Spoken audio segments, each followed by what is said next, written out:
Now at 6, this is Fox 61, Connecticut's news station. Today, family, friends, and first responders said goodbye to a man who laid down his life trying to help his community battle a brush fire. Good evening and thanks for joining us. I'm Brent Harden. I'm Sarah Sanchez. Final services for Wethersfield Fire Captain Robert Sharkovich Sr. were held inside the majestic Cathedral of St. Joseph in Hartford this morning. Fox 61's Matt Karen takes us inside the service. It was a fitting final farewell to a true community hero, a person who runs toward danger when others turn away, a person who for the last 22 years didn't earn a dime as a volunteer firefighter. The roar of the engine,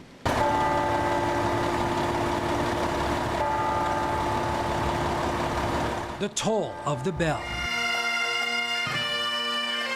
the playing of the pipes. It set the solemn scene Monday. When that bell rings, when that radio call goes off, it is a brotherhood, it is a sisterhood. Everyone's watching each other's backs, and that's what we're here to do today. They came from near and far.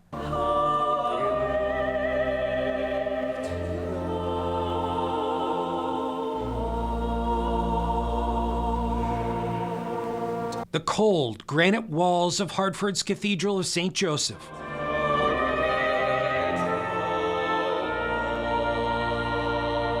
On this day filled with the warmth of God's love. Lord Jesus, gentle shepherd, who brings rest to our souls, grant peace to Rob forever. Lord, hear our prayer. Lord, hear our prayer. Standing room only, a service fit for a hero. Robert was not just my brother, he was my hero, embodying strength and selflessness throughout his life. As the flag-draped casket carrying the body of 66-year-old Robert Sharky Sharkovich Sr. lay in repose at the foot of the altar, his son and nephew recalled that most terrifying evening, October 22nd. As the daylight faded and the mountain glowed in fire, we carried him home. Uncle Rob, you meant the world to us. We will carry on your legacy, your laughter, and your spirit with us forever. 25 years with Hartford, 22 with Wethersfield. Sharkovich died doing what he loved, helping the community. His commitment to the town of Wethersfield, his service in a variety of capacities to the school district, to keeping folks safe. I'm always in awe of anybody who will put their life on the line to save others. Not a vocation, but a calling, laying down his life as the ultimate sacrifice of service. His dedication to firefighting and his deep love for family are the endless gifts he has given to us. These are the moments and memories we will miss most. To know him was to love him, a man of honor, character, compassion, and a few shenanigans. One of my favorite memories was working on roofs with him. We did it so often it became routine. Even him occasionally falling off the roof and me and Robbie looking for him, being either in a bush or a dumpster, only to brush himself off and get right back up. Robert Sharky Sharkovich Sr., a firefighter, a husband, son, father, grandfather, and a friend, with that signature Shark smile. Great guy. Every time you saw Rob, huge smile. Great family man. Just someone you want to be around, and a lot of good laughs over the years. Rest easy, Rob. Your brothers and sisters will take it from here.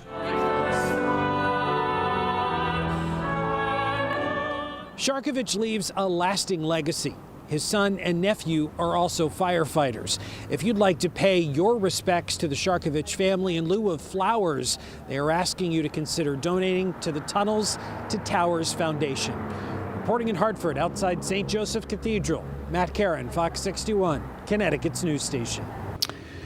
All right, Matt, thank you. Some of the streets were closed in downtown Hartford earlier today. The streets were closed, but hearts were open to honor the man who died doing what he loved. And some of those close to Sharky shared their memories with us today just before the service was about to begin. Here's Fox 61's Jim Altman. And from across the state and beyond, they showed up in force here in front of the Cathedral of St. Joseph's on Farmington Avenue in Hartford. It is a day of profound sadness, but as you'll see, a day of incredible strength. at the Cathedral of St. Joseph in Hartford. They are honoring a life dedicated to public service, with a public service dedicated to his life. Shark was a true American hero, that's for sure. He gave everything. He was a tough firefighter. Hard to put in words. Very sad. It should come as no surprise that they've shown up for Sharky. Career firefighter Robert Sharkovich Sr. served both Hartford and Wethersfield for decades. Love to get in that fire, come out dirty with a smile on his face. Sharkovich tragically died battling the brush fire in Berlin last week. Today, his circle of support grew beyond state borders.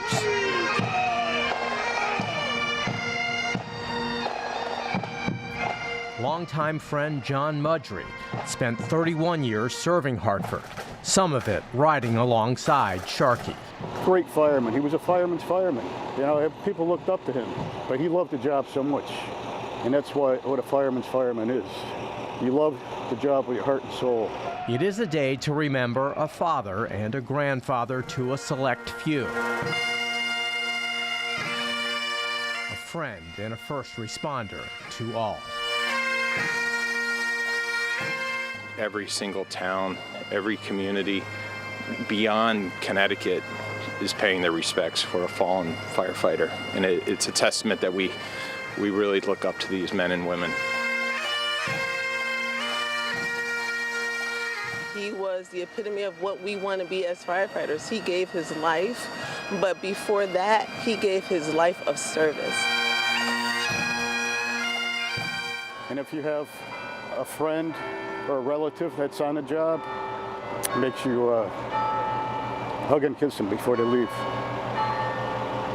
It may not come back. In Hartford, Jim Altman, Fox 61, Connecticut's news station.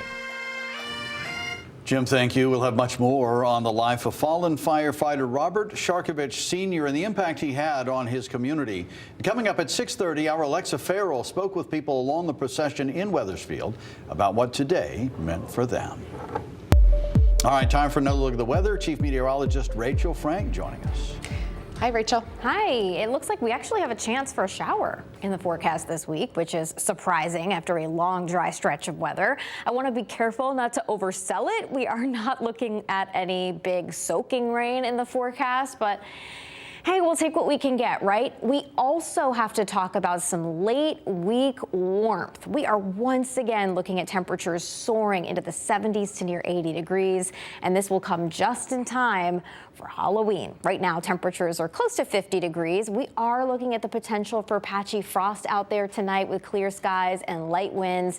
Temperatures will be right around 40 degrees as we're heading towards and after the news at 11. But by daybreak, temperatures will be in the 30s to around 40, including 35 in Windham and 38 in Torrington, but 40s as you head closer towards the Connecticut shoreline. So again, be careful. There could be areas of patchy frost if you still have some mums that you're trying to take care of. Otherwise, we're looking at a pleasant day tomorrow. We'll see a lot of clouds, though. High temperatures in the mid to upper 50s and a rising chance for a shower or two as we head towards the end of the day, and especially tomorrow night. That'll be from the warm front.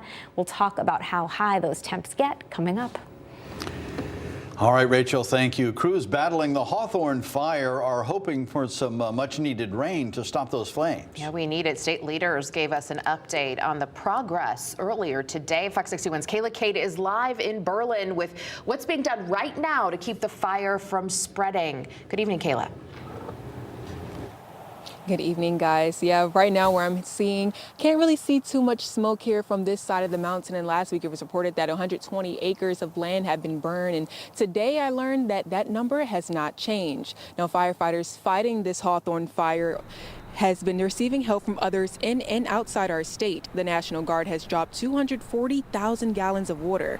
Major General Eve says the last time they did aerial drops was in 1995. And there are also other fires happening in our area that are not as big, but still raises concern, according to Chris Martin with DEEP.